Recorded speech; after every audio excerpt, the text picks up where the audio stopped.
You are now listening to the Mayor's Office, where your hosts Adriel and the Mayor talk about sports, music, life, and everything in between. Let's get started. Yeah, when you're asking what's been new. Yeah, I hear you. No. Listen. We gotta start with the raps. I just feel like it's appropriate. You know what I'm saying? Oh, we starting the pod right now. No. Listen, but we got to start with the raps regardless. The raps, okay. When you open this recording at home to edit it, I want you to start with, "You never saw this coming. Well, you're not alone. $1 million renovation to a happy home. Jeez. My ex said she gave me the best years of her life. I saw a recent picture of her. I guess she was right." Ooh. And that's the way you can start your editing process. I think I'm already going to start the editing process. That was just for you. Oh, my God. Yes. You are now tuned in to the Mayor's Office podcast. I'm your host, Ralph, a.k.a. the Mayor. It's your boy Adriel Smiley, a.k.a. Adriel Smiley Official, a.k.a. AdrielSmiley.com, a.k.a. The Godfather. This man has a lot of AKAs. I'll say that for sure. For sure. But if you're tuned in to us right now, YouTube, Spotify, and this episode will be on Apple Music as well. We like to give you a little bit of a taste of what's going on in our daily lives. A little talk about sports, a little talk about pop culture, a little talk about music. Yeah.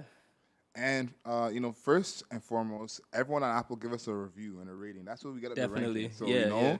if you hear this on Apple Podcasts, make sure you give us a rating and a review. No less than 5 stars. If you got 4 stars, keep it to yourself. We only want the 5 stars. So this Big facts. 5 star it up. Yeah, because we're not famous yet. So if you put 2 stars, I will find you. Yeah. We don't have that much to lose. Yeah, exactly. I will find you. Yeah, do some time for that, bro. The craziest thing, you seen those posts where it's like 2022 is like 3 weeks away? Yeah. Tell me that's not nuts that it was like 2020 last week. Bro, I'm processing 2020. Like, all that shit that's been going on and we're still living through it. Like, I didn't even have a time to blink in 2021. Although I've received a lot of blessings in 2021, a lot of life blessings that have been going on with me and, like, with Mirror Media and stuff like that and the podcast, which, I appreciate you for. But, yeah, I haven't had a chance to, like, really process 2020. I think they both don't count. So you said earlier before we started that you're 28 turning 29. That's actually incorrect. I'm sorry you're misinformed about your own age. Yeah. But you're actually still 26. Okay, cool. Yeah. I'll keep the 26, bro. Yeah. I was talking at home and I was saying like, I lost 2 years out of my prime, bro. My prime is gone, man. Like two good years. 27 gone, 28 gone, 29 might be gone with Omicron. Yo. Like, it's crazy, man. Yo, 2 years you could have been making the All-Star team, fighting for All NBA. Man.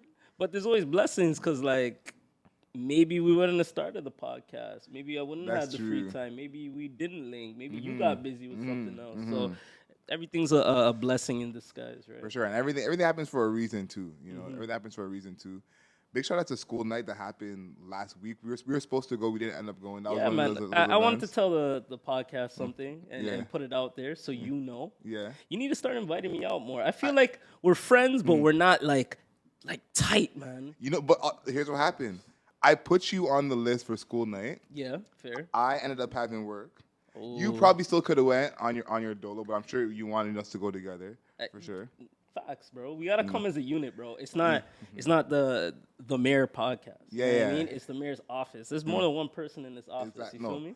100%. So, I'm trying to figure out my work schedule in terms of going to these events. Okay. Because episode 1, if anyone remembers, I was talking about going to these events frequently, and Yeah. Now obviously that slowed down. This new job is taking me in a different direction. So we're trying to figure out in between of those for sure. Okay. But yeah, we had opportunity that was squandered this past week, so progress is being made. Okay, like I like to take my time out and go out with all my friends if the opportunity is there, I want us to, see each other outside of just sitting down in Collab Studios, which shout outs to Collab Studios. Big shout out to Collab I want us to Studios. go, touch a little vibe, get a little energy. Yeah. The vibe is the only thing being touched, for sure. Facts. So what's been new with you, man? Like, what have you been up to? I haven't talked to you in 2 weeks. Yo, I had a great time at karaoke this past week. I saw that. And two big things. One, let's start on the positive side. My brother got to meet a lot of my friends he's never met before. Okay. Shout out to Erica. Shout out Shelly. Shout out Marine, Meredith. My brother got to meet all the people never met before, and they had their own moments. They were singing "Toxic" by Britney Spears.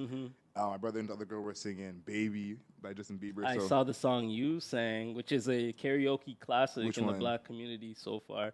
"Moment for Life." oh yeah, for sure. Yeah, for you sure. put the vocals down, man. For sure. No. Karaoke. I'm Jay-Z. Like no question. Yeah, top level shit. I did 99 Problems without looking at the screen one time. This went straight for it. Everyone in the room got a two arm a hoe, strong arm a hoe. Looking at everyone. Everyone got a look in their face. So you're a performer, because there's different type of karaoke people. No, for sure. There's the people that are too shy, so they keep the mic kind of close to them, you know? And there's the people that are like the entertainers, like, yo, I'm gonna get in front of everybody and show you this work right now. I'm gonna sing this. That's me. You're getting to work. That's you. For Okay. sure. And my favorite thing to do, and I would say don't try this at home, is a song that has strong, violent gang themes and frequently uses the word nigga. You choose those songs. Yeah. You know what I'm saying? And you kind of give your white friends a mic and see how that goes. You got to see how they react to situations. There's gonna be a lot of pauses. You A know lo- the a lot- radio edits on songs? A lot of radio edits, and especially if there's a lyric where you're calling someone a nigga, you make sure you look at them when you do that. You got to see how You they just deal. stone face like Yeah. my nigga.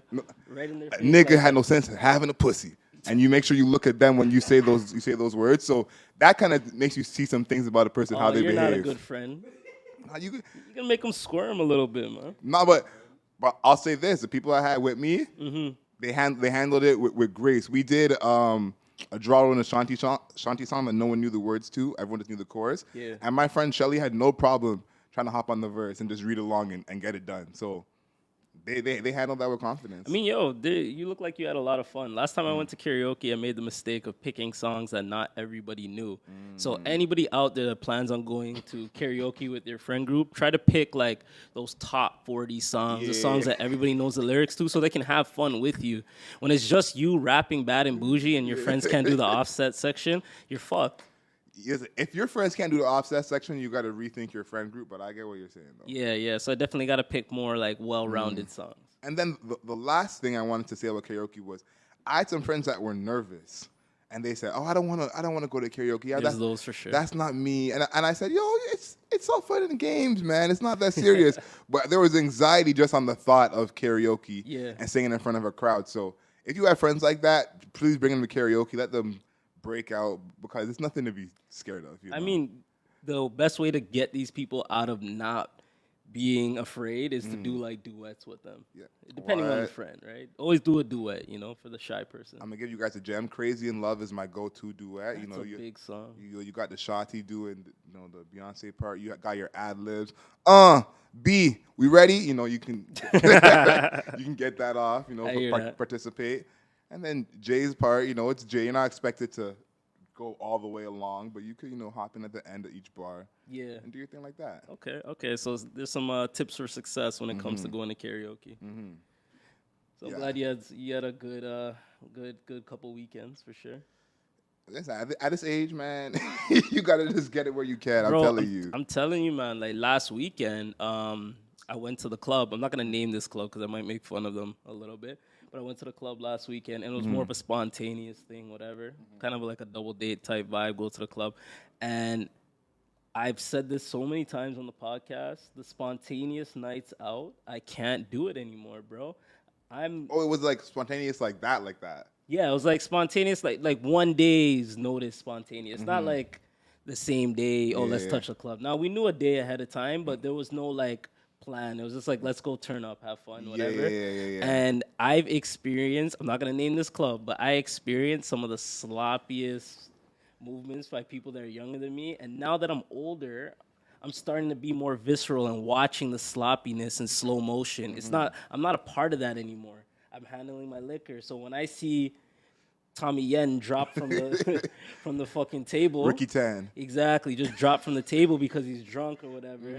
Then I see that. I see the sloppiness when a guy's trying to holler at a girl. Like, I'm watching everything like play by play, bro. So when I see that, like, I'm not really too comfortable, man. I like to have my own space and whatever. But I do feel like I am getting too old to just get up and recover the next day after a party. Like I was very, very hungover. What time did you get home at?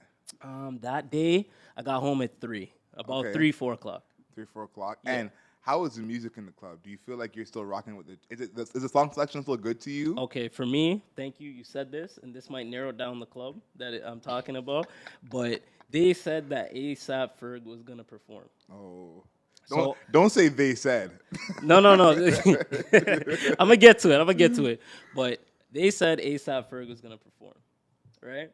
So I'm thinking, yo, ASAP Ferg is gonna have like a full performance, and because it's ASAP Ferg, they're gonna kind of cater to like more music that we listen to. Yeah. You know what I mean? You know the music that we listen to. You know what I mean? I'm not trying to be racial, but you know the music that we listen to. So I'm thinking the music around ASAP is gonna be that. So we get there, whatever. Get through the line to get through the line, and then we finally get inside. ASAP Ferg starts performing. I'm still in code check. I'm putting my code away. He starts performing. ASAP Ferg performed 5 songs and got the fuck out of there, bro. And they just continued to play EDM for the rest of the night, predominantly EDM. No. Yeah, so I wasn't too happy about all of that. Oh, that hurts. It hurt, man. Trust me. That's a rough. I went out too, and it sounds like you had a worse time than me. At least you had ASAP for like 45 seconds or whatever. Yeah. But I went out to this event that I thought it was gonna be a party type event, but I did not know what it was gonna be like. Basically, it was a Dagger Fest. That's the only. A Dagger Fest. A You gotta Dagger tell Fest. you gotta tell the listeners what a Dagger Fest is. If anyone does not know what daggering is, I can't believe you listen to this podcast not know what daggering is. But head to YouTube, incognito tab. Incognito tab. Get your search engine together. Save your algorithm. But look up what daggering is. And I say YouTube. I say YouTube because I was talking to someone after about going to this daggering fest, and they said, Wait, you know beforehand it was gonna be a daggering fest? I did not know. Oh, okay. Because I wasn't dressed for that. I was wearing a turtleneck. Like, You wore a turtleneck to a daggering fest. I didn't. That's I didn't know it was gonna be a dagger fest. Oh my god. Yo, mind you, it was an all black party. So I said, okay, all black. So in my head, I'm like, do I really gotta wear all black? But you know me, I'm trying to be a good youth for all the rules. Yeah. I get there in my black turtleneck. All of a sudden, it's bare dagger and guanin. And I said, okay, so I'm not dressed for this at all. All of a sudden, people show up. Nobody in no all black nothing. People are there in bubble coats, this and that. And I'm thinking like, wait, mans are daggering yell wearing bubble coats? Bubble coats, bro. Oh my gosh. Bubble coats. Yo, it was honestly wild. And I said, you know what? Like, I couldn't do it. I literally was there and I said, you know what? I don't have the urge in me to just grab a girl and dagger her. Yeah. I'm not, when you're 17 and that urge just comes over you and you and you just have to make moves and you're like, ramp and chop. Gotta find a girl. Yeah. Like they played Virginity by Vibes Cartel. You know when that song came on, if you were found alone, you're like, my life's in shambles. I didn't feel like that anymore. I was very cool with it. I said, you know what? You look phenomenal, but I just really don't want to dagger you right now. Like, we can do something else, but let's get a drink first before I put you in at 6:30. Yeah, for sure. You know what I'm saying? There's no reason for me to rearrange you this way. So yeah, I felt the same way as you about being too old and too tired because I was there for a hot minute and I was just like, this is a real waste of time. Like a real waste of time. Nah, bro, I understand that feeling. Cause like even yesterday I had a few friends over and whatever, and I'd say in the last year or so, I've been the person to fall asleep first. Okay, fair enough. As long as I find somewhere that I can put my feet up, I might be the first person to knock out. I don't know if it's because of COVID. I don't know if it's because I'm not getting drunk. My tolerance is pretty good. Yeah. But I just feel the need to just knock out. Like, I went to sleep at like 10:30, bro. And I just think it's because I'm getting older. It hurts. You feel it. Like, I'm yawning as we're talking about it. But you feel it, and it's like the worst part is when you end up going out like we did and being out like midnight 1. Yeah. And you're like, my body's not used to this. This is like, because back in the day you could be out at 1:30 and you're moving as if it's 6 p.m. and you're doing whatever. Definitely. Your body feels like it's 1 a.m. You're still moving kind of normal. Yeah. But you're like, we're pushing to this is overtime. Yeah, 100%. I feel like I've been on an opposite trend. Like, when I was younger, my tolerance was low, but my energy was super fucking high. But now that I'm getting older, my tolerance is high, but my energy is super low. Like, that's different. Yeah. So, and a next thing with that is when I wasn't able to drink as much, I was fucking fuck. I lost what I was gonna say. I forgot what I was about to say. Well, yeah. That figure hurts. Yeah, no, I know. We're probably gonna have to cut that part. The low. Oh, this is what I was gonna say. I remember. So the more that I couldn't handle my liquor, I was bouncing back from my hangovers. Okay. You know what I mean? So like the next day, I was fine. I can go play ball, do whatever the fuck. Now that my tolerance is high, I can't bounce back like I used to. It just sits with you. It sits with me. Like I had a work party. This past weekend. Yeah. And I drank like crazy. Drank so much. And I wasn't drunk. Like I was very surprised, you know. Like I didn't get too fucked up. But the hangover the next day. Felt today? It wrapped my entire day, man. My day didn't start till like 5 p.m. yesterday. That's crazy. That work party etiquette, I think, is to drink that much. Work party, I would say this, and tell me if I'm wrong. Anyone in the room, tell me if I'm wrong. Work party is probably the safest place, other than a wedding, for you to get extremely drunk. No, I disagree. It depends on the job. Depends on the job. Okay, hear me out. I'll say it depends on the job for sure, but I'll say this. Most of the time, whatever job you work, someone of either managerial status or someone in power is usually getting crazy drunk. Whether it's your direct superior or the owner of the company, and you know what I'm saying? Yeah. Usually someone of power in the company is getting completely drunk. So there's a barometer. If you could stay like right under them, then you're good. Yeah. As long as you don't pass them, you're good. Yeah. And also, you don't want to make a scene and be, falling all over the place. Yeah, whatever. you can't be that guy because they'll talk about you for a year. For sure. But usually everyone will be focused, or at least the people who you're worried about seeing you will be focused on the person in power who's drunk and making sure they are 100%. I think there's two levels. I think when I was working retail and we're having our staff parties, obviously the energy was like younger crowd. Everybody's kind of on the same time. So you can get drunk, you can have fun because people are all doing that, right? But I feel like when you hit that corporate stage of your life, you kind of have to tame it down a little bit. But yeah, that's been my experience. Like my party was pretty cool. Yeah. But I definitely made sure that there was other people drunker than me. And you always see like sloppy moves. You see that one guy that's been watching that girl in the office for so long, and now it's his chance. You know what I mean? You see that shit. So yeah, it was pretty interesting to see workplace etiquette. Speaking of that, workplace Christmas party. We'll say it's a Christmas party. Yeah, Christmas party thing is what I'm about to say. So it's not about other workplace parties. It's a Christmas party thing. I feel like Christmas party is prime time hookup for intermingling between employees. I feel like obviously you can do your thing whenever during the year. Obviously you're around each other. Yeah. But if it's gonna be a one-off, usually Christmas party is where the one-off happens.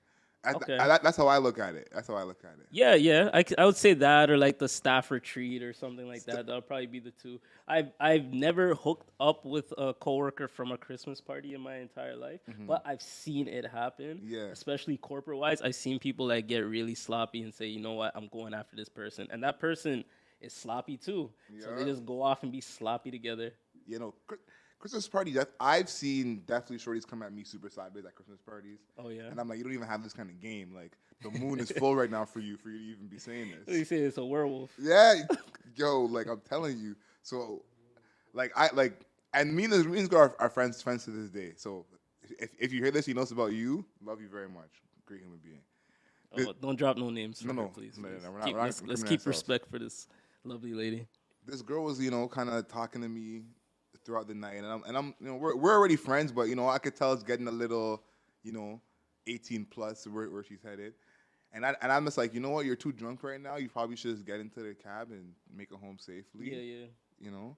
And she comes to me and she's just like, it's not the same with you anymore like it was. You're a big radio star now, we can't just hook up like we used to. She pulled the radio star card. And I said, I don't know if we ever hooked up. 1, 2. I was like, you're going very far with this. Like, yeah. I'm like, where I'm like, we work at the same place. Like, how can I be a radio star? Like, Yeah, you know what I'm saying? But she was dead ass like that, and I was like, this is Christmas party energy. You know, this is the Christmas party having the full mood be out. That's what that is. You know, it's funny to me that you say that because girls now, like, them shooting their shot is not as direct as that. It's more like, oh, I gave you a look. You should know what it is type of thing. What? Or I like 2 of your pictures on IG. Like, you should know what it is. But for her to come out of her way and say, oh, you're this big radio star. She complimented you like how niggas compliment each other. Yo. Like, oh, I see you with those shoes, fam. Yeah. Okay, I see that fit. Yeah, she hit you like that, bro. Nah, she really did. I couldn't believe it because you're right. Girls shooting their shot now. Like, even my ex used to always tell me, she's like, I was talking to you. You didn't know I liked you. I was talking to you. I said, nigga, everybody talks to me. Yeah, what am I supposed to mean? I'm supposed to put a star beside your messages? Like, I was talking to you. That should just be more than they just enough. assume that, like, we have to get the memo. You know what I mean? Yeah. Like, because we're so direct. Like, a guy wants a girl. Like, he's going to hit her up and try different, like, lanes to get her attention. But a female getting you, it's more, like, subtle. You know what I mean? Girls, let's exercise this. It's the end of the year. We're going into 2022. Not even just girls, women in general. Let's plan to shoot your shot more directly because males will accept it. No, and I'll say this, like, I'm friends with a lot of women, and I feel like women shooting their shot is extremely high percentage. Like, you know what I'm saying? Yeah. They're shooting like Steph. Steph Curry at the free throw line. Like, you know what I'm saying? Yeah, definitely. Like, you know, like, just, and especially, too, like, when a girl shoots their shot, if it has a little bit of boldness to it, the confidence. You're just like, okay, like, you're here to play it catches for real. You. Yeah, you know? yeah. So, yeah, I would say for women, definitely shoot your shot. That's the way to go. We're going to take it back to Instagram because Instagram has some hot jokes this week. Oh, yeah? Another one said, do not spend your money on someone you can't even post. Save you this Christmas. I thought that one was a good one. That's a pretty good one. I like that. That's a good rule of thumb. I feel like there's successful relationships where, like, people don't post each other. Don't and cannot are two different things. Oh, cannot? No, that's a completely different thing. Yeah. Because I'm not big on, like, the posting the significant other all the time or them posting me. I'm not really big on that. I can do it. I have the ability to do it. I love the person, but it's just not me. I know there's some people, like, they can't do it because they're doing grimy shit. That's what I'm saying. Yeah. So don't spend money on those people this Christmas. Like, make sure your money is spent, you know. Yeah, fair. In the right places. Yeah, I just want to give a warning to everyone on the pod because I saw it online. I felt like it could save a lot of people some money this Christmas, whether it's $50, $50, $60, whatever it is, you know. Keep that gift to yourself. If you won't take her out or him or whoever you're dating, if you're not willing to take that person out on Valentine's Day, then you probably shouldn't be getting them a Christmas gift. Yeah, Adriel, give us a headline one more time for the people. The headline: do not spend money this Christmas on someone you cannot even post. Yeah, save the money, send a text. That's what I say. Save the money, send a text. I like it. I like it. I'm here to help, man. I'm here to help. I like it. That's good, man. So, Christmas aside, what's the New Year plan? What are you doing? I'm working on New Year's Eve, so I've worked a few New Year's Eves. Yeah. And one day I will tell you my horrific New Year's Eve story, but we've already gone long on this intro, so I'll save that for another horrific story day. Okay. But I've worked a few New Year's Eves in my day. It's doesn't really stress me out that much. I feel like New Year's Eve partying is overrated. Like how we said before, Halloween is like maybe one of the best parties of the year. That's like around something. Yeah. New Year's Eve is one of the worst. In terms of like going out to like a specific event? Going out to a specific event too, but just in general, depending on what you do, like I feel like there's a big middle ground. Like you might go to something or have something, and it could be like whatever. Yeah. Or it could be like a great time, and you're at the perfect party with the perfect people. But most of the time, it's like there's not really in between. It's not like, oh, I just had a decent night. Yeah, for sure. I think the best thing about New Year's is like when you're celebrating it with people that you truly spent the year with. Like I remember the first New Year's party that I truly remember was 2000. I'm dating myself here, but I was like 7 years old or whatever.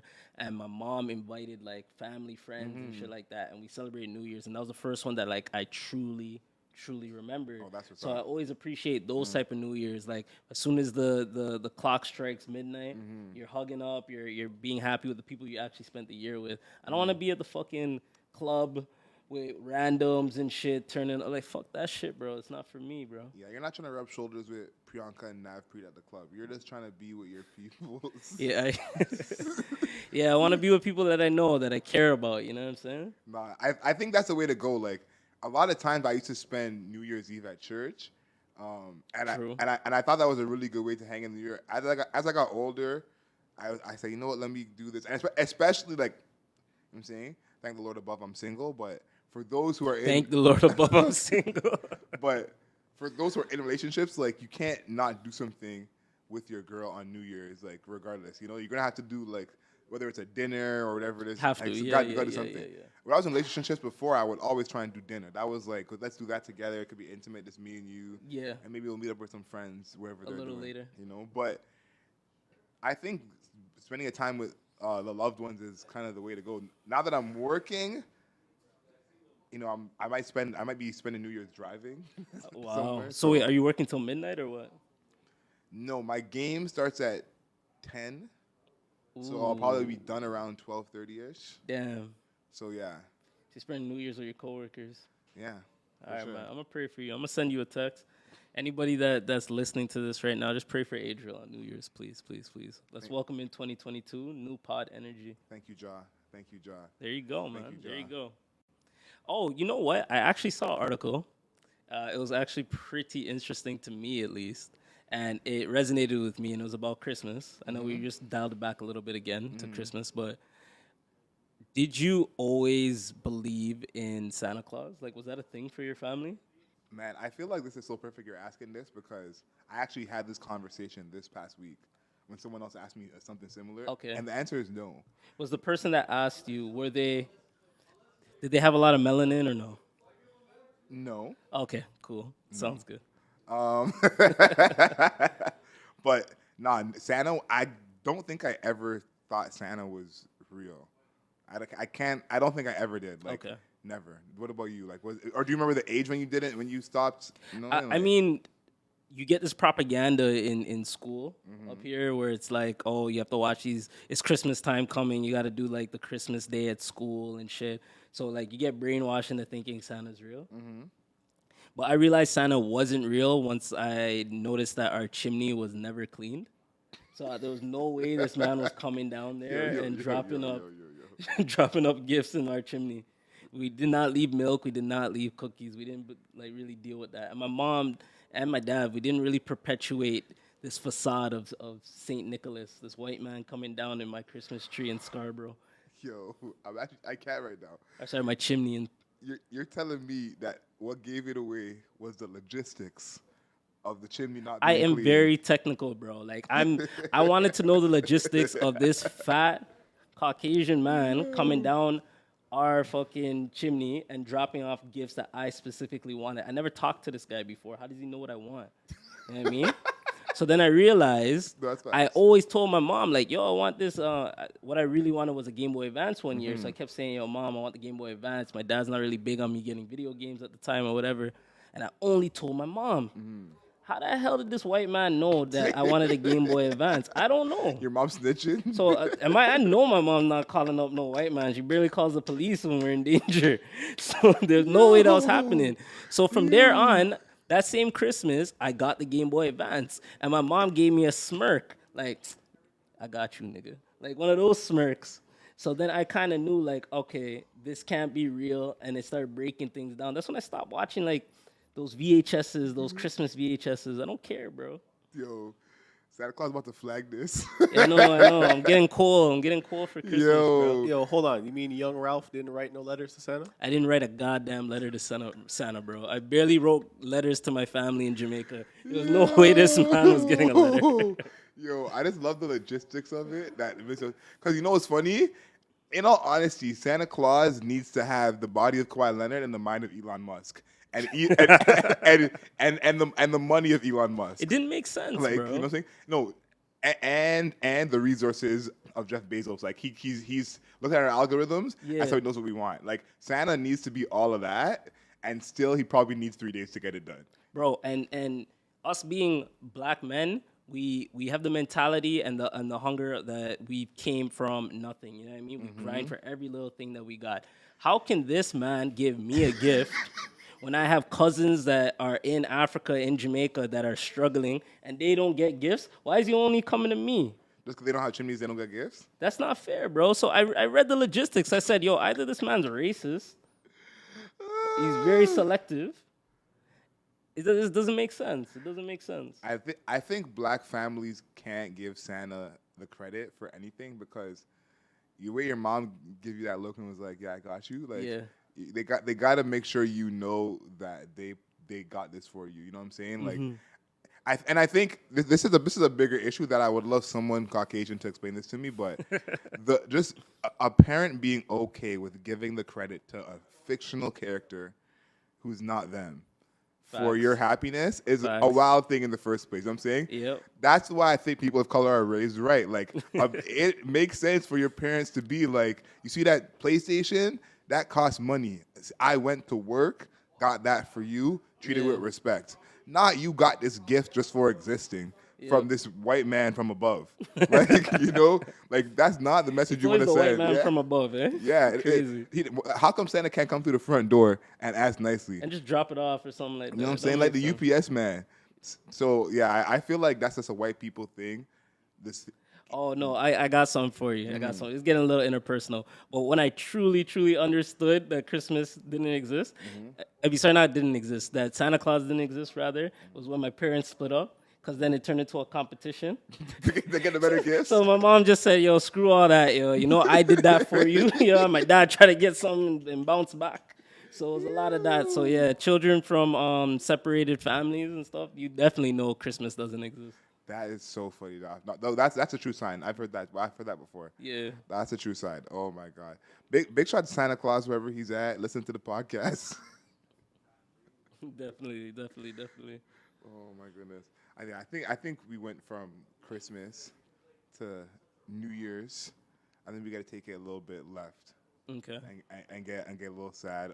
We should have done this at the top, but we should have, especially with how we started the last podcast. But yeah, better late than never.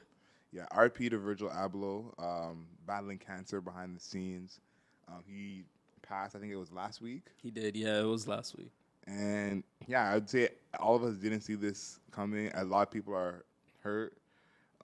Virgil's unique to me, at least, in his passing because he was like someone who was actively like going past like the limits we set for ourselves. Yeah. You know, he wasn't at the point of his career where he's just a legend and sitting back. Like, you know, he was continuing to do stuff up until the end. So yeah, it sucks to see him go, but I'm happy that he got to have his privacy at least. Yeah, definitely. And I saw something on Instagram. Somebody said that Chadwick and Virgil they passed, but they passed without keeping it to themselves. It's like, no, they didn't keep it to themselves. They kept it away from social media. He probably spent that last times battling cancer with his family and the people around him that cared about him truly, right? So we got to appreciate the legends while they're here. I know there was a lot of talk last year against Virgil when it came to like the BLM stuff and everything. And people took that time to clown people. But yo, at the same time, we don't know when we're going to lose somebody, right? You could be gone tomorrow. So we got to appreciate you today, right? So he opened the door for black fashion designers to have their way within the industry. So hopefully, because of the steps that he took and he fought for, there are going to be other people that can heed his steps and follow through with that. So, yeah, man, prayers to Virgil. Yeah, Virgil's a one-of-a-kind star in terms of fashion and design. Like, some people who are stars in that arena are usually tied to other things, whether it's like media or journalism or music or sports. Yeah. Virgil being a star in that field, solely tied to, his work in fashion is rare. So yeah, big RIP to Virgil.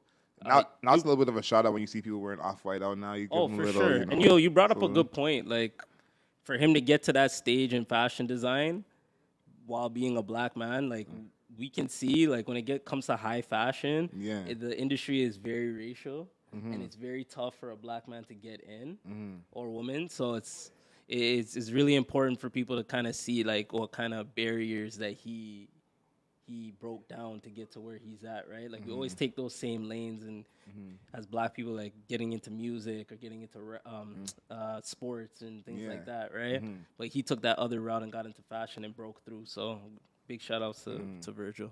Virgil too. He broke down these barriers for black people, and especially changed the way we look at fashion, because there's a difference, and it's funny because a lot of black people call streetwear fashion, and a lot of people look at those as two different things. Yeah. And Virgil definitely mixed what we know as streetwear and hypebeast culture into, what's known as high fashion in a different way, which happens at times, but it hasn't happened like this before. So you can now wear sneakers with a suit, or sneakers with a different fit, and someone can notice that in a different way without being a sneakerhead. They're like, okay, yeah, this is high fashion. So yeah, big shout out to Virgil for just everything that he did. For sure.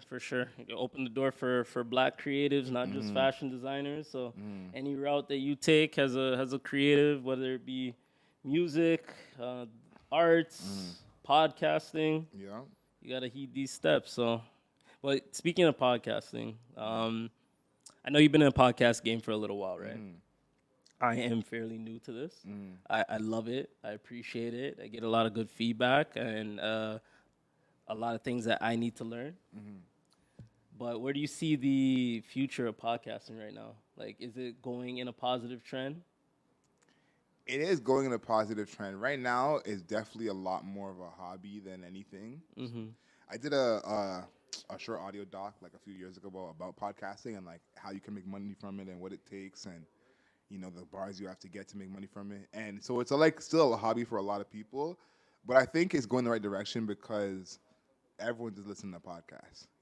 Everyone has their own niche of podcasts they listen to, but everyone listens to podcasts. Yeah. So it's like we haven't made it to streaming yet. Like, wait till we can have podcasts you can watch on Netflix or on Amazon or on Crave, or like just a straight podcast subscription to a whole network, and that's a Netflix version of podcasting. Like those things are in the future that haven't happened yet. So I feel like now we're in a good spot when it comes to podcasting. Yeah, sure. Podcasting has been around for a very very long time, but now when you start seeing these companies invest a lot of money, a lot of time into it, it kind of shows that it is in a positive trend. Like there's gonna be like live play-by-play sports podcasting soon. You know what I mean? So everybody just has to kind of adjust to the times. Like as you said, there's a lane for any type of podcast listener. Yep. If you like true crime shit, there's something for you. If you want to listen to sports, there's something for you. If you want to be like cool, you listen to us. Yeah. So there's like all these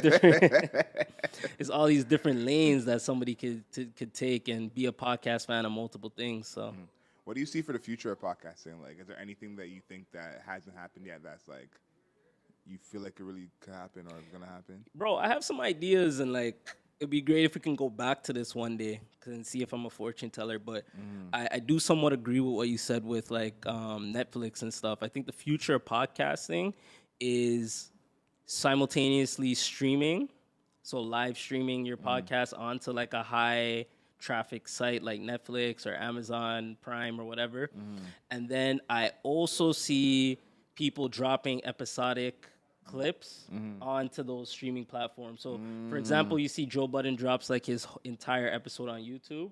Maybe instead of that, Netflix signs the rights to dropping your episodes, and then people can use that streaming service to watch your podcast to take that money away from like YouTube and stuff like that. Because realistically, some of the top podcasts, they're getting like 100K, 300K streams, you know what I mean? Per week. Exactly. So if you could sign a new deal, right, that says, okay, my audio rights are going to go exclusively to Spotify, but my video rights, Netflix is buying that. You know what I mean? So people can get both.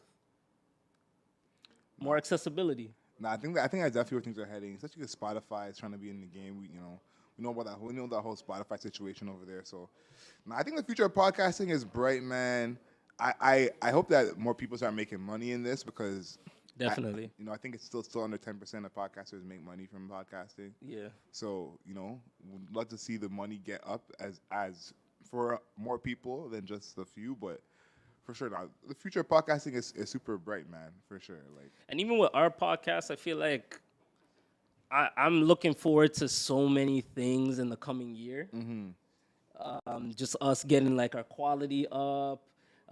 Eventually, we might introduce like guests and like we got all these ideas. I don't want to give you guys everything right now, but like there's a lot of plans and a lot of positive energy to like the Mayor's Office podcast right now. That we're gonna work with collab and work with each other and try to give you guys like the best experience that we can provide. So. nah, I know, 100%. And I gotta make sure people know that like there's more stuff coming. You know, like I know y'all are really supporting us and enjoying us right now, but definitely got a lot more stuff coming. We talked about Netflix. I want to know what you've been watching lately because before we came out, we're talking Money Heist. We're talking about what's that show that Homeboy was talking about? That Peaky Blinders and shit. Oh yeah, Peaky Blinders. But yeah, what have you been watching? What are you watching lately though? What have I been watching lately? So I watch a couple things like outside of my anime and shit like that. Yeah. I'm still on the new Dexter. Okay. I've been watching that periodically. What else? I watched Cowboy Bebop. It's like a recreation. I saw it. Is that like a real life one, right? Yeah, it's live action Cowboy Bebop. Yeah, that one was okay. I've been watching Hannah. It's based off this book. With this like girl, and she's like this. She was in this program, kind of like Black Widow. Okay. And she's like she's supposed to be like sleeper agent, so they get all these little girls and train them to be like that. Yeah. And she's like augmented, like she has like wolf DNA and shit. I don't know. It's a lot to speak about, but like she's an expert tracker or whatever, and then she broke out of like the people that are controlling her, and she's trying to overthrow the system and shit. So. Oh, that sounds crazy. So. Yeah. Nah, okay. I gotta add that one to my list. Yeah, I need something new to watch. I still gotta watch True Story. We talked about that before. Oh, the Kevin Hart show. Yeah. Yes, I still gotta watch that. Someone texted me and told me that I would love it. So I watched a couple episodes. It's interesting when some of these comedians try to take the serious route. I know it's getting a lot of mixed reviews right now, but it's okay. It's a decent watch for me. So I can't look at Kevin Hart like that. I've seen too many Kevin Hart movies of him being the same character and yelling at every single movie. Yeah. He's typecasted. Yeah, he did it. He did it to himself. But I'm still excited to watch it because people say it is a good piece of work, and I like that. He called it True Story, so it makes you think if he actually did whatever they're saying that he did. Yeah. You think Kevin Hart's killing people and hiding bodies? I'm gonna give you guys a gem right here. Me personally, if someone has $100 million, I don't put anything past them. True. I don't put anything past them. You know what I'm saying? True. And especially because it's like. It's what you can. It's not what you want to do. It's what you can do. So, that's all I'll say. $100 million. Listen, if I have $100 million, treat me the same way. Yeah. But $100 million, anything's possible. I really feel like once you're rich, you can explore any type of vice that you have. So if you have some like aggressive vice, like maybe you want to purge or some shit like that. That's what I'm saying. And we don't know because you got so much money, you might hide that shit. You know what I mean? So. That'd be interesting.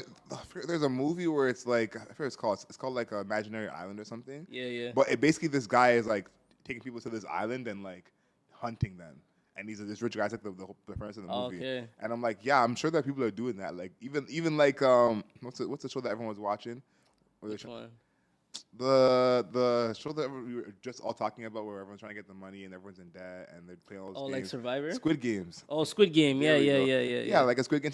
I feel like there's a real chance that's happening somewhere in the world right now. Yeah, I could definitely see that. And mans are just sitting back and watching it on like Epstein's Island or some shit like that. Oh my God. Yo, what's her name now? I think it's Elaine Maxwell. Elaine, oh my gosh. The trial. I'm ready for the world to crumble, man. I'm telling you.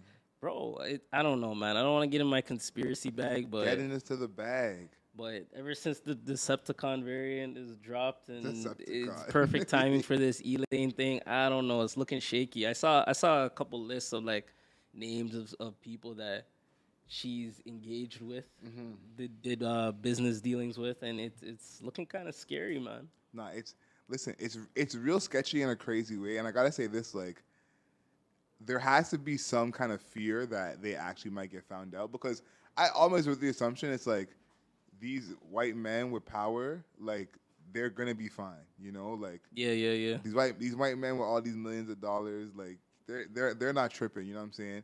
And if they do go to jail, there's gonna be You're saying it's the lower level people. not low level people. Those people being shook is what makes me think something about to happen.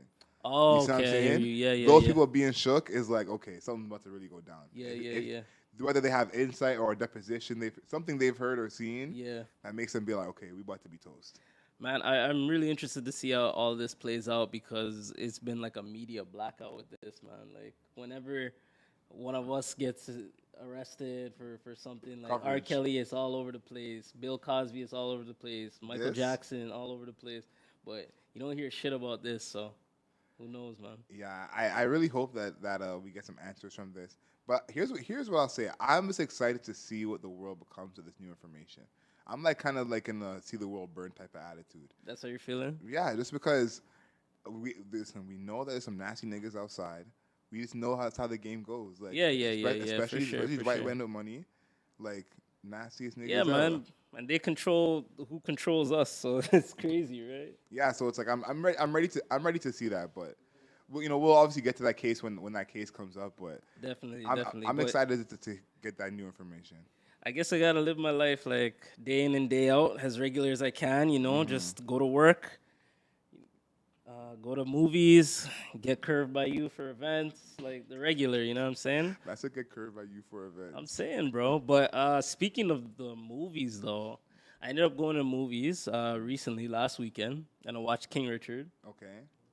If anybody doesn't know, it is what we consider it a biopic or Yeah. autobiography, one of the two. A biopic, I'll yeah. say. Yeah, a biopic of Richard Williams. That's the father of Venus and Serena Williams. And if you don't know who Venus and Serena Williams is, you should probably turn this podcast off.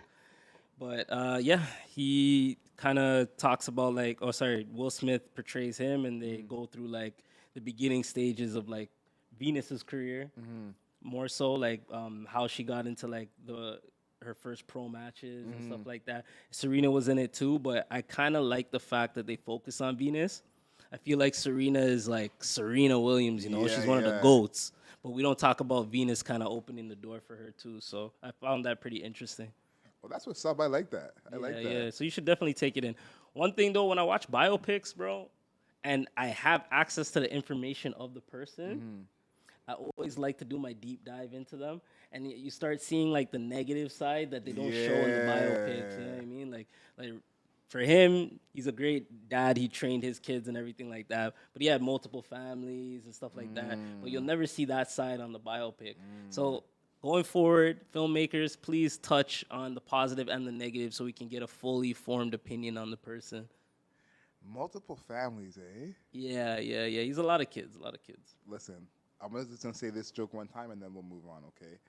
Are the other kids feeling disrespected that they didn't get that same treatment and go pro themselves? I feel so, but they didn't talk about it in the biopic, so I haven't really looked up his other children and stuff, but I know that I don't want to get too deep on the negative side of this guy or anything, but Venus and Serena's mom, they had 3 kids. She had 3 daughters before she met Richard. So then Richard came into the family that already had three daughters already there. So then that family he had there had 5 kids total. Then he had kids before that, and he had kids after that. Okay. So I think the grand total was like, I don't know, like 8 or 9 or whatever. But he took his time out. He was always a good father to like Venus and Serena and that set of kids. So it's very interesting, bro. I just want to see the full like scale, because like I came from a household where my dad was a good dad, but at the same time he wasn't like a perfect person. Yeah. You know what I mean? He was a good dad for however long he was in my life, but he wasn't a perfect person. And I just want to see that fully fleshed out character. Yeah, no, I like to see that. I liked Tiger. I don't see that on HBO. Yeah. How they talked about his dad. I liked how they had that thing like properly, fully fleshed out, and they showed the whole thing. Yeah. Because I feel like showing them as a complete person makes a lot of sense. That's why even on the first episode I talked about Malcolm and Nelson and Martin all getting caught cheating because it's like he's obviously a good person if you can with Nobel Peace Prize and talk about him all this years. You know what I'm saying? So you can't have a duality of it. So I feel like Will Smith is not that type of actor. Yeah. At least in the biopic part of it, I feel like he wouldn't do that. I think he's getting to that point, bro. I really hope you do watch the movie because one thing I noticed with Will is this is his like Oscar performance. Like he's trying to go for the Oscar. Yeah. So I think the range is there. Okay. I know last episode we are talking about Will Smith always being Will Smith. Yeah. But this time I will say, and kudos to him, he did his thing, bro.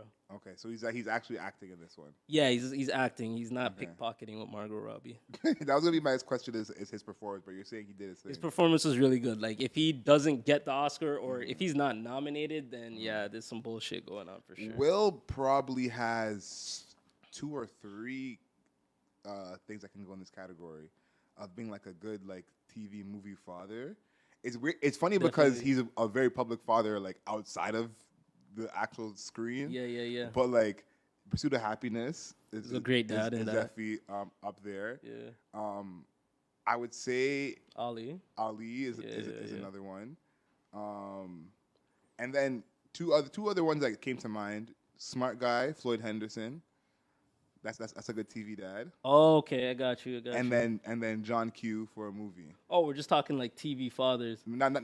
I'm just saying who I'm putting Will up against. Like, Will in has in terms of media dads. TV movie fathers. Oh, okay. You know what I'm saying? You got Pursuit of Happiness and Ali, and then I would add Floyd from Smart Guy, and then John Q.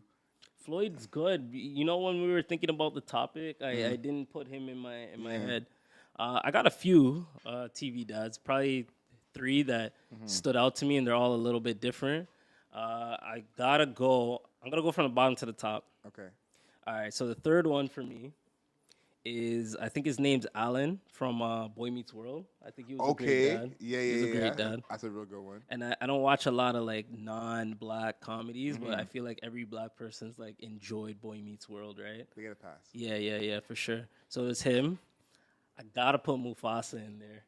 I gotta put Mufasa as like an animated dad. No, that's a good one. Yeah. So he definitely had words of wisdom and shit. And then my number one TV dad is Uncle Phil from The Fresh Prince of Bel-Air. Of course. Stern but loving, caring but funny. Uncle Phil. Uncle Phil is up there with Floyd to me as like the top 2 because Uncle Phil was also like flawed. He was not a perfect person. But Uncle Phil seemed to always have his head in the right place. Like, he might get busy with work or trying to protect Ashley too much or whatever it is. Yeah. But he wasn't negligent. There was rare times where Uncle Phil's just out to lunch and is not really present for his kids. So, There was a few episodes where Uncle Phil was just gone. Definitely. And then when I got to the college years, you never really saw him. So I hear that. Yeah, so I think Uncle Phil's a good one. I feel like we have a lot of one person we had to mention them, but if this is triggering to anyone, I apologize. Cosby, he has to be in this TV dad category. Hey man, I'm not trying to get canceled, but even I brought up the Cosby Show. I think it was last episode too. So, but yeah, he is definitely up there. I don't know what he was doing offset, but on set he was a top level TV dad. What about you, Crispy? You have any in mind? Not to go off the panel of black fathers, but I gotta shout out my dorky TV dad, Danny Tanner. Danny Tanner, okay, that's a big one for sure. That even gets me thinking like Carl Winslow from Family Matters too. Oh, that's a good one. That's a good one for sure. But yeah, there's a lot of good TV dads. I'm glad that we have like those options to look up to, especially as black men. Like, one that we're forgetting is Randall Pearson from This Is Us. Yeah. He's a good dad for sure. Yeah, for sure. Yeah, we got a bunch of good ones. And yeah, you're right. I like that we have the black TV dads. There's a lot to choose from. That because that's the thing. We could have had this conversation very differently, and then we could have had like one nigga to choose from. And it could have been, So the fact that we had it, and especially because these are actual shows we actually watched, like Fresh Prince that we talked about last week might be the biggest. We talk about Fresh Prince like every episode. Yeah. Cut the check. Cut the check, Will. Come on. We're giving you. Come on, King Richard and Fresh Prince. Bro. Come on, you gotta cut the check for us. Come on, Will. And yeah, I feel like we're lucky to have those black artists, black actors Yeah. in those roles and actually like showing good father. So Definitely. grateful. So shout out to the writers for giving us good black TV dads for sure. Yo, I've been blessed lately. You've been blessed? Yeah, What happened? because for work I get to watch basketball. And I've been getting all these late games. And the two teams that I'm seeing a lot of is the Warriors and the Lakers. Yeah.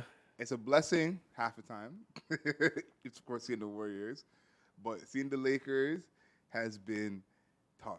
Bro, the media has this infatuation with just showing LA, New York, and Golden State highlights. Like, no matter how good or bad they can be, the last 5 years, it's just been that. And Miami. Yeah, Miami's up there too. But yeah, they only show like the big markets.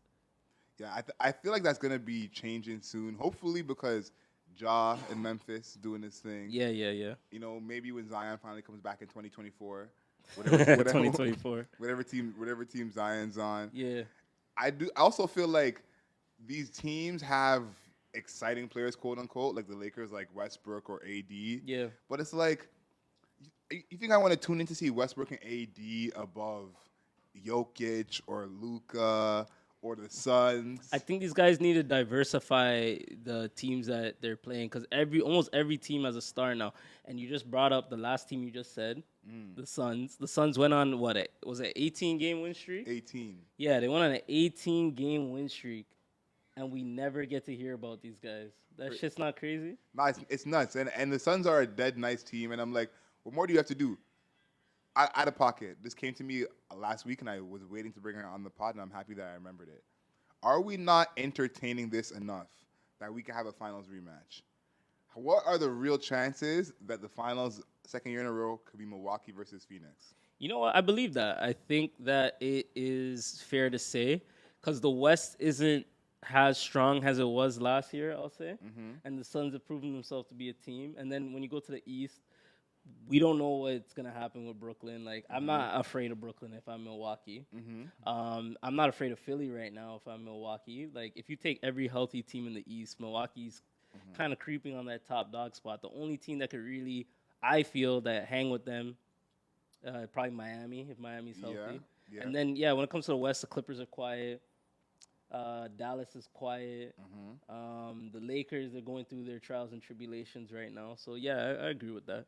Yeah, I think we got to really put that in our minds a little more because the Suns, I don't think anyone chose any of those teams to make the finals at the beginning of last year. I'm sure people are choosing Brooklyn in the East and you're choosing the Lakers in the West. I think the Suns have proven they can hang with a lot of these teams, especially the Warriors. Now, it's going to be a different thing when Klay comes back and Wiseman comes back and that's a whole ordeal. But I would say the Lakers are not a shoo-in to make it to the West finals, even let alone the finals. So I think they're in there, and I think like all these other upstart teams that have stars like the Grizz or even you can count Fox in Sacramento.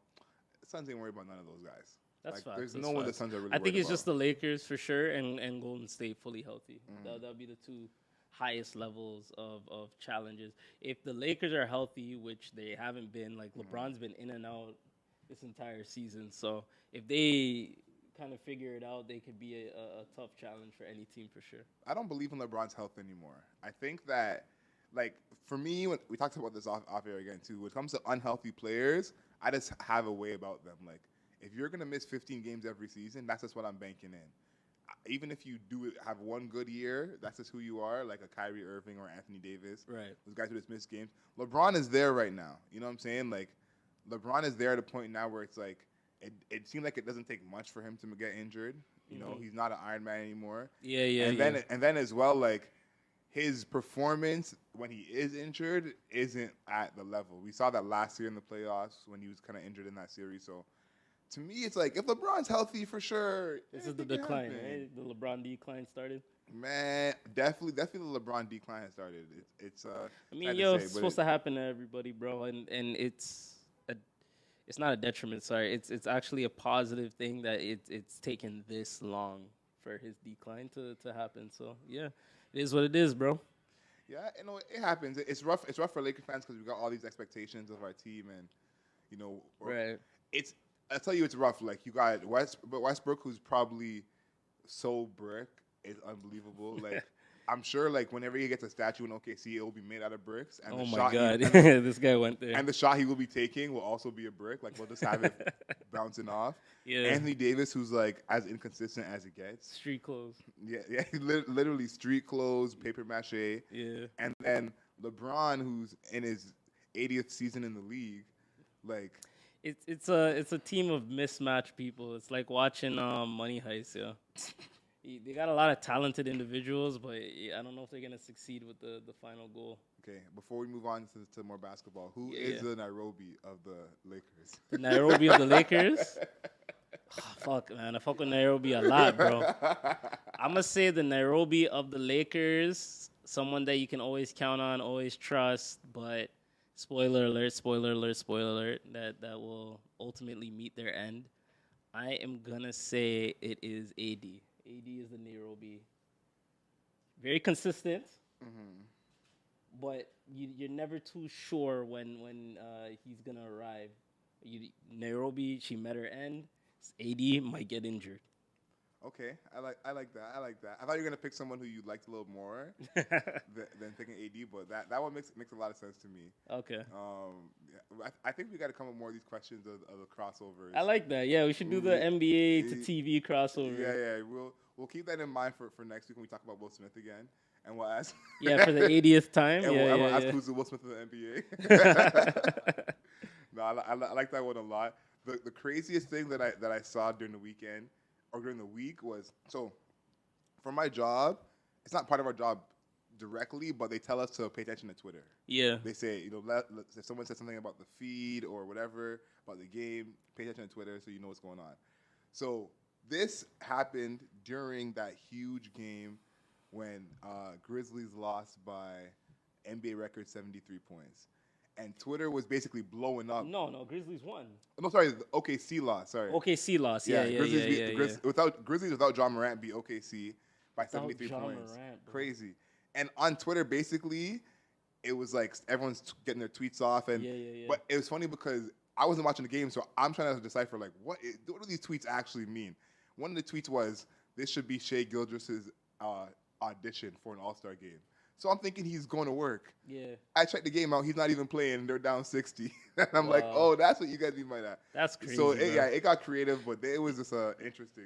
Bro, to lose by 73 points in an NBA game at any level is actually disrespectful. Like, I think you have no shame if you lose by 73 points. That's ridiculous. Bro. 73 points is like how, like, my thing is, how does he even get that far is my point. So I looked at the stats, and you'll watch some games. Maybe you play ball in high school or whatever, and your coach maybe wants to run up the score so he keeps the starters in, you know what I'm saying? Mm-hmm. I feel like that was what was going to happen. I end up looking at the box score, and niggas on the bench are getting 25, 15, 17. I'm like, yo, everybody's playing nice today, bro. Everybody was eating. So they probably were not trying to run up the score, but the benchmans were just playing so well. Couldn't help it. Yeah, exactly. Take me into the restroom after the game. Yeah. What do you think that Mark Dagnall's saying to the OKC guys? Like, what do you tell your team because they already had the record for the worst home loss. I think it was 56. They lost at home. Now this is just the worst loss period. So what do you tell your team at a time like this when you lose by 73 points? Like what do you tell them at a time like that? Bro, I'm gonna sit the team down, and I'm just gonna stare at each person.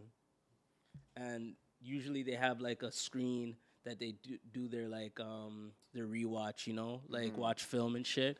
I'm just gonna put the fucking box score up, and we're just gonna sit there and we're just gonna look at each other for half an hour, and I'm not gonna look away from each fucking player that played that game. Dead ass. And then tomorrow in film, we're gonna watch every fucking clip of that game. Oh my gosh. Every clip. We're not watching selective clips. No, we're watching all of the 73-point beatdown. And they say, yo, you guys have families, right? You guys have girlfriends? Did your girlfriend watch that fucking game? Did your kids just watch you get beat like that? Can you imagine you getting in the boxing ring and you get knocked out first round? And your kid watched that? Nah, fuck that shit, bro. Have some pride. This is worse. this is worse than a first round knockout. Because the mercy rule of 2K would have really been useful here. You know what I'm saying? You're down by 20, 30. You gotta pass the controller. You know what I'm saying? You're down by 20, 30. There's no hope in sight. You know what I mean? Like, let's just end the game. No, you're good. End the game. Call the game. That's basically what you should do. Yeah. That would have been better than this. Is like not losing first round. You make it to the end of 12 round, but every single round is a beatdown, and you just barely scrape through every round. They're like, you're not gonna fall over. Okay, all right, one more round. Like, that's what this is. Yeah, like. but as someone that's played a little bit of basketball, I'm not no great player or nothing like that, but I would prefer to lose by a large number than to lose by a really close number. This larger number? Because this, you can just... no, this is ridiculous. This is ridiculous. But you lose by a big number, you can kind of just chop it up and say, you know what? This wasn't us today. Tomorrow's a new day. You lose by 5, you put so much effort into getting the game that close, whatever. You worked, you sweat. It was a lot of stress. And then you lose by like 2 points or something, or a fucking game winner. I'd rather lose by a large number. I think the thing, too, with this team is that, like, they're not the worst team in the league. You know, right now they have a better record than Detroit and Orlando, just one game behind the Pelicans. A couple games behind Houston. So it's like, yeah, they're tanking, but they're not this bad technically. And also, you can just lose. Like, a 1 point loss, it still ends up in the loss column. You know what I'm saying? You don't get more ping pong balls for losing by more points. Losing by 70, yeah. At least put in some fucking effort, bro. Yeah, so yeah. But you see the trend OKC's in, bro. They're just tanking, man. Like, blatantly tanking. Yeah, I think, you know, I think that other teams should be trying to poach players off of OKC. If I was a GM, that's what would be what I would Yeah, try this to is do. the time, bro. Lou Dort could help a team. Yeah, give him a pick. Shea could help a team. Give him 2. You know, Yeah, so, fuck. yeah. I hear that. I've been also watching a lot of Chicago games. Bulls are back, baby. Yeah. It's feeling like the 90s. No, I joke. But it's feeling, DeMar broke that record. You gotta give him that. What record? Most points in your first 15 games with a team. Yeah, but Jordan did that in his first season. He was second in his first season. You know what Jordan's first season numbers were? What was his first season numbers? Let's bring it up. While you bring that up, though, go the ahead. Bulls are playing good. The feeling is back in Chicago. It's taken a few years for that. But I really appreciate teams that they retool. So last year, we were probably wondering, why these guys go and get Vucevic? They need to go a younger route or whatever.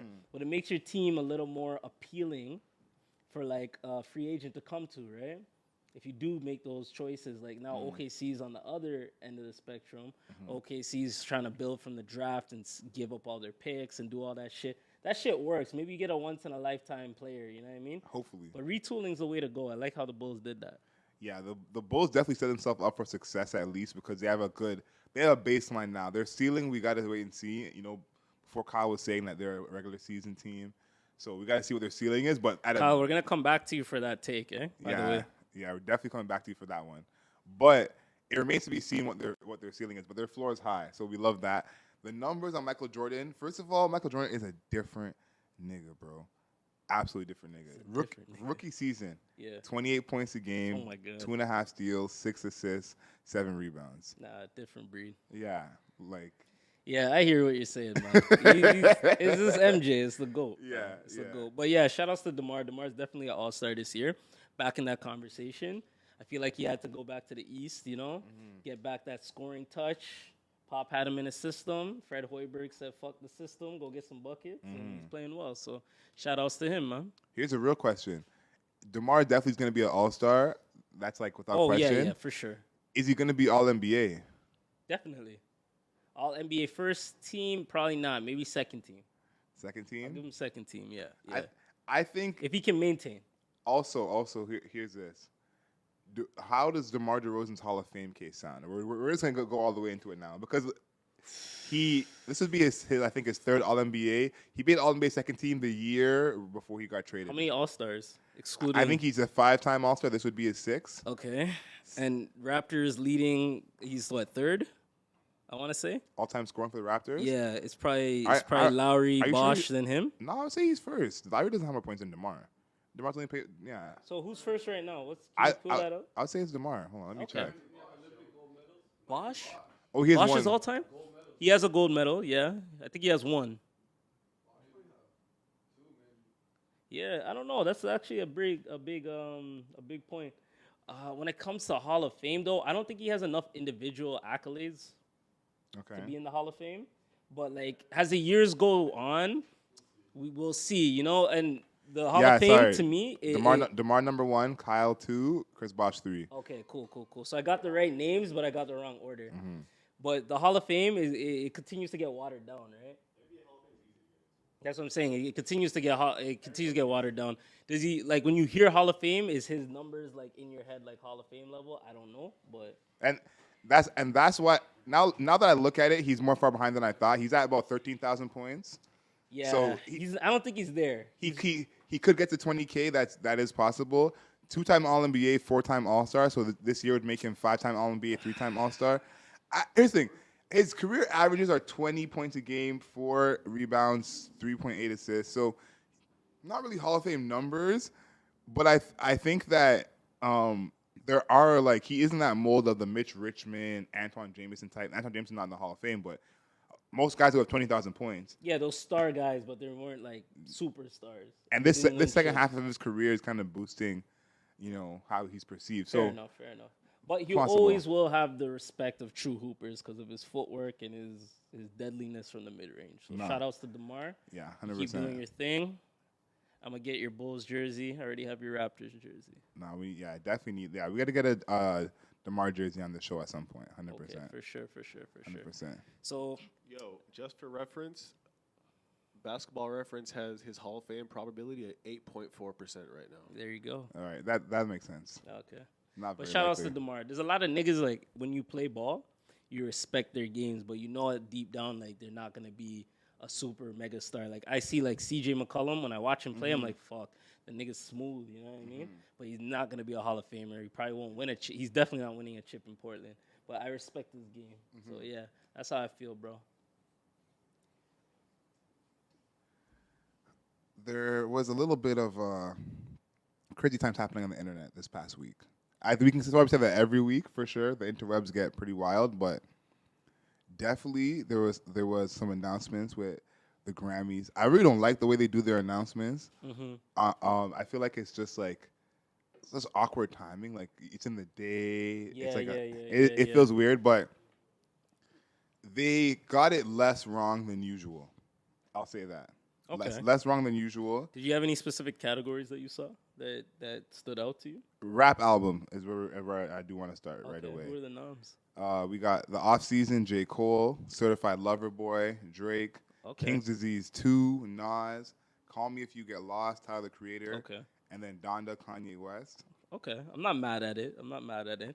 I think that's, the most notable albums of the year. Yeah. If you throw recognition as one of the deciding factors, then yeah. But I said it on an earlier podcast, I definitely want to see Isaiah Rashad get his shine for his album. And there's a few others. But yeah, I can't be mad at that list. Can't be mad at that list. I think that this one stood out to me because basically this is probably the highest caliber of artists you've had in this category, just as a whole, in terms of like these guys are all legends. They're like you have other categories where someone might be like a street legend or like kind of good, but this is like a real legendary group right here. It is. And everyone in this category has won in this category except for J. Cole. So I want J. Cole to win for that reason. This will be his first best rap album win, his first like win as a lead artist. First best rap album win. He's never won best rap album at the Grammys. He has never won a Grammy as a lead artist.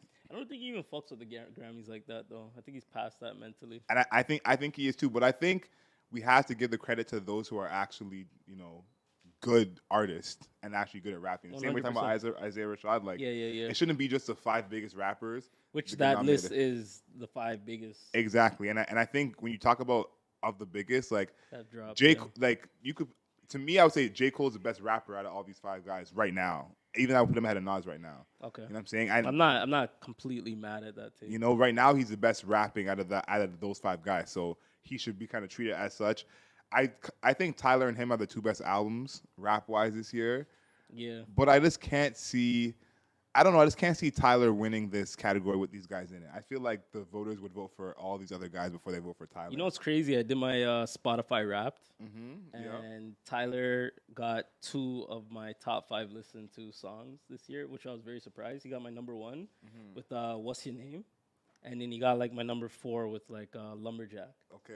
So like I fuck with the album heavy, but I think honestly, politics included, not aside, they might give it to Kanye, bro. You think so? Or you know what?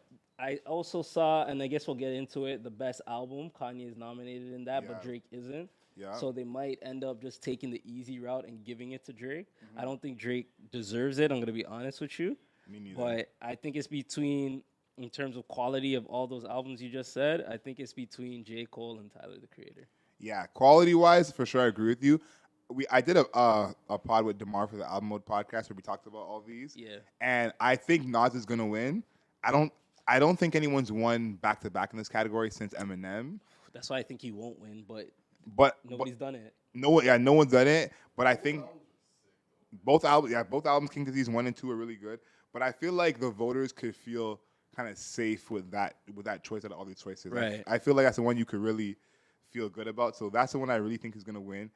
The best melodic rap performance category, and I said this is gonna be kind of the test of what kind of voters we got for the rap categories. Yeah. The nominees are Pride is the Devil, J. Cole, Lil Baby. Big song. Need to Know, Doja Cat. Okay. Industry Baby, Lil Nas X, Jack Harlow.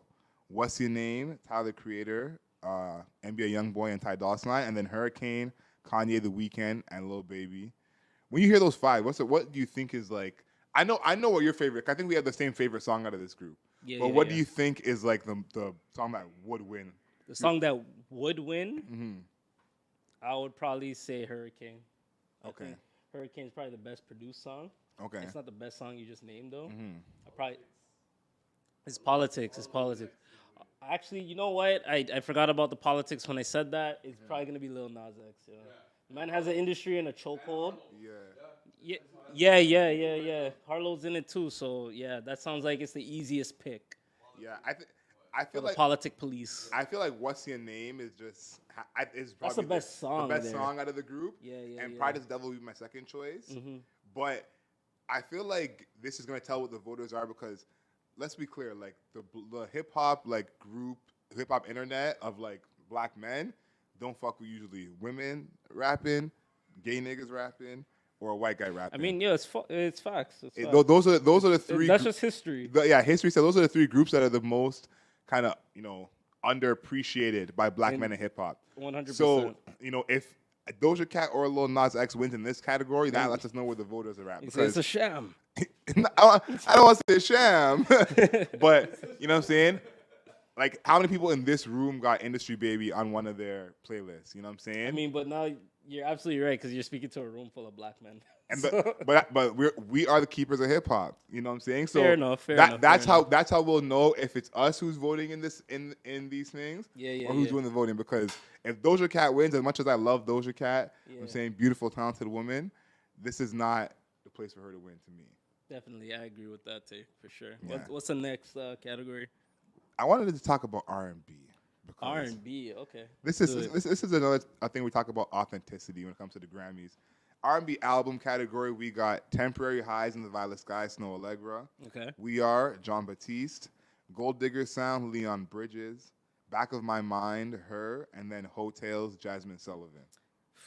Man, I'm pretty sure I didn't listen to 2 of those albums you just named.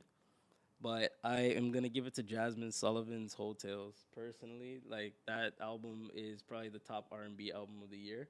And it's still underrated, which is crazy weird. I wasn't big on Jasmine Sullivan before this, but I respect that album. And I listened to Snow's album, too. It was good, but Jasmine for sure. And that's the other thing I'm saying. Like, this should be a clear, no offense to Snow or Leon Bridges or Her, but, like, Jasmine Sullivan, when you think of R&B album of the year, I feel like you just think of her album. You know? Shout out to her, too. I heard that album as well, but, yeah, it's definitely Hotels. Right? So, if Hotels doesn't win, like, that's going to be questionable to me. Yeah. I think Leon Bridges' album is really good. I listened to that a little bit lately. You recommend that for the listeners and myself? For sure. There's definitely some tracks. Leon Bridges is a talented guy, so some tracks on there for sure. Maybe one day I'll be in one of my non-rap suggestions for the week. Okay. But Leon Bridges' album's really good. Her, of course, good artist. But I'm with you. I think Jasmine should win this. This one should be like an easy, no problem. I want to do album of the year because obviously that's a big award. That is arguably the biggest category. That's the biggest, and they fucked up. I'll say this. I'm gonna once I find it here, I'm gonna get to the nominees. But I think they really fucked up because I feel like the best albums this year are actually rap albums. And I can't be wrong at that take. And can't be mad at that take. And these albums, I don't know how many of these you've listened to, but I've listened to most of these, and these are not on the level of a Tyler album. Okay. But Tyler's album is not in this group. Let's do it. Let's listen. Let's hear it. We Are, John Batiste. Okay. Love for Sale, Tony Bennett and Lady Gaga. Justice, Justin Bieber. Planet Her, I'm Doja seeing a Cat. trend here. Happier Than Ever, Billie Eilish. Back of My Mind, Her. Montero, Lil Nas X. Sour, Olivia Rodrigo. Evermore, Taylor Swift. And then Donda, Kanye West. I'm seeing a real trend here, man. You get me? There was only technically one rap album you named. Donda, right? Yeah, and he's calling it a gospel album. That's crazy. So there's technically, okay, fine. So technically there's no rap albums. Wild, right? In a year that Cole dropped, Tyler dropped, Drake dropped. Mm-hmm. Is Montero not a rap album? I haven't listened to it. I think it's more of a pop album. Yeah, it's more a pop album than a rap album. And I'll say this, like, the only one out of these groups I haven't listened to is We Are, John Batiste. Okay. And the only album out of this group that we gave, like, a, more than average good score is Sour, Olivia Rodrigo. All these albums were, like, mid to, like, okay at best. Well, I guess... So it's like... proof is in the pudding, bro. This is a lot of politics, man. Yeah, and because these are not... Listen, these are not even the best pop albums. If you want to just go, we're just choosing pop albums, these are not even the best pop albums. That's crazy. So, yeah, it's kind of odd to me that, again, J. Cole's not in this. Tyler's not in this. Even Nas is someone who could get a bone. And I want Kanye to win just for the chaos, to be honest with you. If Kanye wins Album of the Year, the Grammys, yeah. You're going to hear a lot from him, bro. What? It's going to be game over. Yeah. Especially because we haven't had a rap album win Album of the Year since, it's been about 20 years. I think the last one was Lauryn Hill. And if you really? It's been that long? And I think, Outkast. Wow. So, Outkast is the last. So it's like, there hasn't been a rap album to win Album of the Year in so long. So this would be so much history. That's crazy. I actually did not know that. That's why I don't really watch the Grammys and shit, bro. The Politic Police, man. I can't deal with that shit, bro. Politic Police, yeah. Actually, who do you think is winning that category, though? Bro, I haven't listened to half of these artists, bro. Like, did you listen to the Taylor Swift album? I think not. I've listened to the Billie Eilish album, and she's winning that category. You listened to who, sorry? Billie Eilish. I think that Olivia Rodrigo is really gonna win because they love the young white woman. Like, if you're like a teenage, that's true. That's what got Taylor Swift to this point. Yeah. Taylor Swift is 30 now. Billie Eilish is like still young, but Olivia Rodrigo I think is 17 or some shit. True. You know what I'm saying? You said the Biebs is in there too. Biebs is in there. Shout out to Biebs. I had the Timbits, the Biebs bits. Yeah. They're all right. Yeah, for sure. But yeah. Shout out to Bieber, man. The Biebs bits. I had those. The Tim Biebs, yeah. Oh my God. Nah, chill. Yeah, Why? Why? Pause that. I still gotta try those. I still haven't had. Yo, and I think it's funny because the Grammys is basically known for getting it wrong every year, but it shows in like the stats. Like Jay-Z is the most nominated Grammy person of all time and has the most wins. And you think about it, Jay-Z had a whole year where he got 9 nominations and didn't win anything. Think about you to still be the winningest person, and you had a whole year where you got 9 and didn't win. So it's like the Grammys is just always doing that. Yeah, can't deal with the Politic Police and the cancel culture. So yeah, I'm not with it. Yeah, same crowd I feel is behind the scenes of the Grammys. So the Politic Police and cancel culture. Yeah. Bati and Bench. It's a blood clot. Why? All right. I hear that. So that's good with the Grammy noms. You spoke about Jay-Z a little bit. Yeah. Happy belated to the GOAT. One day we're gonna have a real GOAT conversation, but Yeah, one day when we have some time. Now's not the time. But he celebrated his birthday on December 4th, and I was just thinking about all things Jay-Z's accomplished and all things he's meant for hip hop. Mm-hmm. And just really grateful to have someone like him in our space. Yeah. And it's especially when it comes to rapping wise. I feel like to this day somehow he's still underrated as a rapper. People are not really getting the bars that he's giving. I want to know what are some of your favorite Jay-Z songs, because I feel like he's like Young Thug, like Lil Wayne, like Drake, like you could choose 12 songs that could be your favorite Jay-Z song. Damn, you put me on the spot, bro. You don't gotta choose one. This is saying you could choose a few, but I feel like he's a lot that you could choose from for sure. Oh man, there's a lot, bro. I can't be that guy right now, bro. Listen, I'll give you The Evils, which you did earlier. The Evils is one of them for me. True. Regrets is one of my favorites. I listen to that song a lot. Where I'm From. Classic. Where I'm From is a classic. Imaginary Players. That's another one as well. I feel like I like the songs. Discography is so massive, bro. I like the songs where he gets into his bag of talking about his old life. Like Yeah. Drug Dealers Anonymous. I was like, yes, Jay. Yeah, that was a verse though. But yeah, I hear Yeah. you. I like when Jay-Z's bragging, but there was a few years where he was bragging like way too much. You know what I mean? So I do appreciate that. But then he had those few years when he was bragging, and then he brought it back to like his culture and who he is as a black man with 444. That shit was dope to me too. So you could pick a Jay-Z song from every single album and you'll end up with a classic on each one. You're not into Art Jay-Z? Art Jay-Z? When he was bragging about his art and his investments? Bro, if you want to hear, Adriel just mentioned it, but if you want to hear the most braggadocious Jay-Z song or verse, it is in Drug Dealers Anonymous. This nigga said some shit that I can never attain in life, bro. Never understand. So yeah, if you guys have some time, listen to his verse on Drug Dealers Anonymous with Pusha T. Like that shit, very braggadocious. But anyway, I say that to say this. Shout outs to Jay-Z.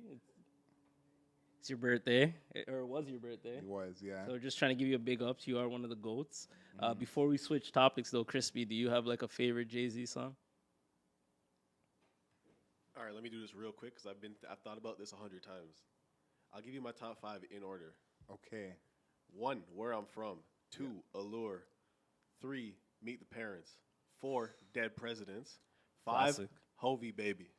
Okay. This man planned that list out. He's like, That's yeah. an interesting This is five. my time.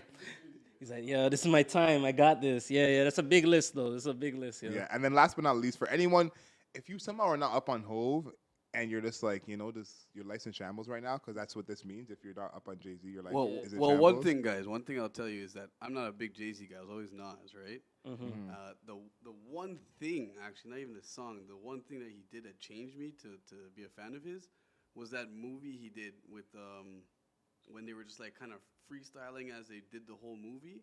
Can't remember what it was called. Not Fade to Black. Was it Fade to Black? It was him and Dame, and they were like doing missions and moves, and then they were Oh, like, maybe it was Fade to Black. maybe it was, but I can't remember what it was. But like that, like showed me his creativity, and like where he could go. I'm happy to hear that you got your life together and became a Jay-Z fan. You know what I'm saying? I hate to see brothers fall by the wayside. For all those who are in a spot that Kyle was in and are looking for help and getting your life together, I would suggest American Gangster. I say that's a underrated. It is. It's a very underrated Jay-Z album. Yeah, definitely. And the songs on there are not as notable as the other albums. So you might know a couple songs on there for sure from before, but you can kind of feel like you're hearing a new project. American Gangster. So that's my suggestion. That's a good suggestion. American Gangster is like a hip hop period piece, man. It's so dope. Yeah, definitely. All right, so let's switch gears a little bit. We talked about one of the greatest rappers of all time, one of the greatest moguls of all time. But he is a rapper, and we do listen to different genres of music, including R&B.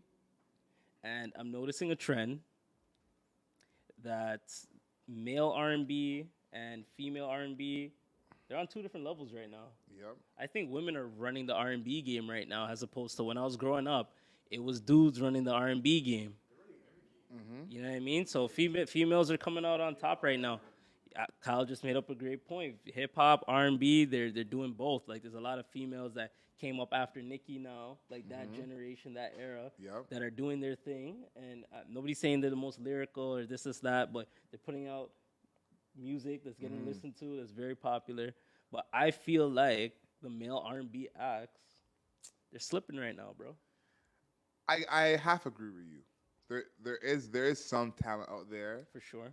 I would say that the women R&B acts definitely have their shit more together in terms of putting out projects. Definitely. The Jasmine Sullivan, SZA, Ari Lennox, Snow, Canada Day. Yep. Yeah, you know they're more Arlo Parks. They're more together in terms of putting their stuff out. Yeah. There's talent on the men's side. You have the Givians, the Givians, the Brent Fayaz, Lucky Day. True. You know, you have the those inconsistent Bryson Tiller. But I would say that the men are dropping the ball in R&B in terms of being consistent and giving us a full project we can sit with. Fair. I've been listening to Kaleidoscope Dream over the past 2 weeks. Just randomly came back into my shuffle, my playlist. Yeah. And when you think about that album, you can listen to from front to back. All those singles have their own life. It's like there's no most times the R&B artists, if you rock with them, you just rock with them. Whether if you're like a fan of Tank or whoever you're a fan of, it's not like even when Trey Songz was out and they had like 5-6 singles that you could rock with, you know? Yeah. So that is what I think is missing. Could I just say one thing, like in terms of the male R&B, like do you think that the way that the hip hop artist now has become, that it's removed, so to speak, the male hip hop R&B artist, and like more in the hip hop artist is now more that male R&B style? I think the answer is yeah. Like even like there's fusion and trends for sure. I think the answer is yeah. Like Black rap before he sang. Facts. Fayaz, Tory Lanez rap before he sang. Tory Lanez, like I think a lot of these R&B singers are not not R&B people through and through in the same way. Yeah, the guys are definitely doing the more the fusion thing. And I think one person that opened the door for that on a grand scale is Drake, to be honest with you. Like he was rapping, but he kind of influenced more R&B on Take Care. So people started seeing that side. So a lot of people started taking heed to that and doing I would say Drake glorified it. Yeah. Door was opened by Ja Rule. Oh yeah, for sure. But what you can say with Ja Rule was there was a gap. After Ja Rule, there wasn't a lot of niggas doing it, right? So then it came back to like Drake made that popular. Cause bro, let's be honest, early 2000s, 90s, you gotta pick a lane, bro. If you're a rapper and you start singing, you look like a bitch. Like that's what it was those times. You know what I mean? It wasn't accepted. Now we're realizing like, some rappers are the best when it comes to their melodies. You know what I mean? Look at Tory Lanez, like mixing it up, right? So I definitely agree with what you said, Kyle. I'm gonna drop a gem for y'all. The real issue is that these men don't dance anymore. That is really the answer. If you think about it, all these R&B dudes that I'm naming, Khalid, Black, Lucky Day, Brent, these guys, Bryson Tiller, these guys don't dance anymore. That's facts too. And even though not everyone is Usher, Chris Brown, every single R&B artist, you had to think about dancing as part of what you were doing in terms of making the music, performing it, whether it's Mario, Genuine, whoever. So these guys now, it's like, in no part of my music am I thinking I'm gonna have to dance on stage, or I'm gonna have to dance in the video, or I'm gonna have to dance if I perform it on SNL. That's not part of the equation at all. So your music is not gonna live in those spaces. You know, a song like "Caught Up" by Usher, that song could play in the club. You know what I mean? Like, but I think that's with the women too. Like the female R&B artists now, they're not really dancing like that. And they're not. I think it's just R&B in general. I think it just got. How many performances have you gone to, and it's literally just them and a seat and just the mic in front of them, right? You go to a Summer Walker album, she's literally just gonna have the mic sitting down exactly how I'm fucking sitting down right now, right? Yeah, I feel like R&B is just changed in a whole different way that I don't really understand how it happened. I think, actually no, I know how it happened. It's the internet. The internet did this. Yeah. It was the internet that changed R&B, because R&B was a place where they really had gatekeepers. You needed your demo. You need to have someone who wrote with you, or who you wrote, or you played guitar, you played keys. Yeah. That was your way in. R&B's not like that anymore. So anyone who just has like a cool sound, a cool voice, connect with someone, they get their way in. And I think that like we don't have those R&B hits in the same way. Like if you look at some of the biggest songs of all time from the '90s, it's like a lot of Boys to Men, Mariah Carey, Tony Braxton. Like those are the biggest songs of all time. And you know what the gatekeeper now is? It's not that white man that's sitting at the record office. The gatekeeper now is like social media, like TikTok. If your song goes viral, not even your entire song, just like fucking 10 seconds of your song goes viral, then that your entire song's going viral, and that's your first hit, right? When the internet era like really started with music, it was YouTube. You get popular on YouTube, which takes some work. Let's be honest. Then you bust. But now it's like, if I have one catchy part of a song, I can go record it right now. I have no R&B credentials, but if Kyle mixes it up proper, which we all know he can, when Kyle mixes it up proper, then I'm gonna come out with that 10 seconds on TikTok, and then I'm popping. What do you listen to more out of the two, out of male R&B artists or female R&B artists? Right now, female for sure. There's like, it's not even. I won't even say it's oversaturated because almost all of them are putting out quality fucking music, right? Yeah. So yeah, I've been listening to a lot of them. I feel like I resonate more with the male R&B artists, like Giveon and stuff, because I'm not a hood man or anything like that. Yeah. Like I'm a nice guy when it's all said and done. So I resonate more with them, but you can't escape the female R&B artists right now. The talent is just way too vast. Who's your number one? Right now? Yeah, female R&B artist that you're like, I could trust them to put out whatever. A quality project. SZA, for sure. SZA? I'll definitely say SZA. That I haven't got a weak project out of SZA, like, for me to listen to. I'll say that. Nah, SZA definitely hasn't had a miss yet. I say Ari Lennox is mine. Like Ari's up there for sure. You know what I'm saying? I got big love for Ari. Ari, if you're seeing this. He's single. Yo, come holla at my mans, yo. He's over here. Yeah, let's do something, okay, Ari? But yeah, big love for Ari Lennox for sure. I'd say my favorite on the male side is Brent Faiyaz. Brent's good. Yeah. Fuck with Brent. I don't love his newest song, but I feel like he's definitely a step left of what's going on. But you're right. It feels like the women are up here and the men are like, climbing their way up.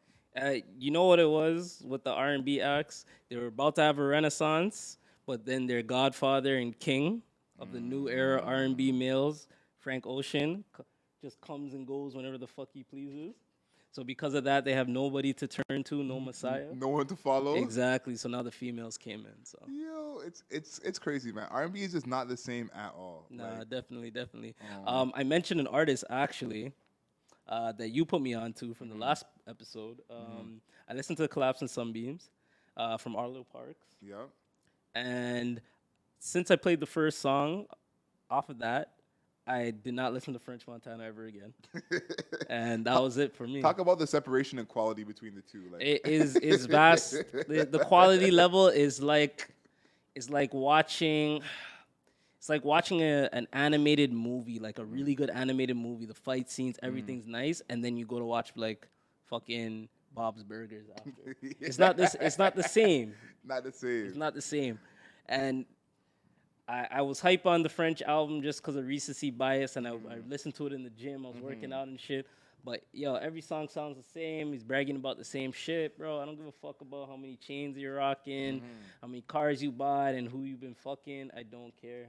Yeah, I feel like it's over. Like, for me at least, I know there's still people who really love that French Montana kind of music, and that's where their base is. But for me, at least personally, it's over. If you're not saying anything in your music, it better be like a great beat. Like you better. Production needs to be on point. Better be on point in your cadences, everything, which French is not.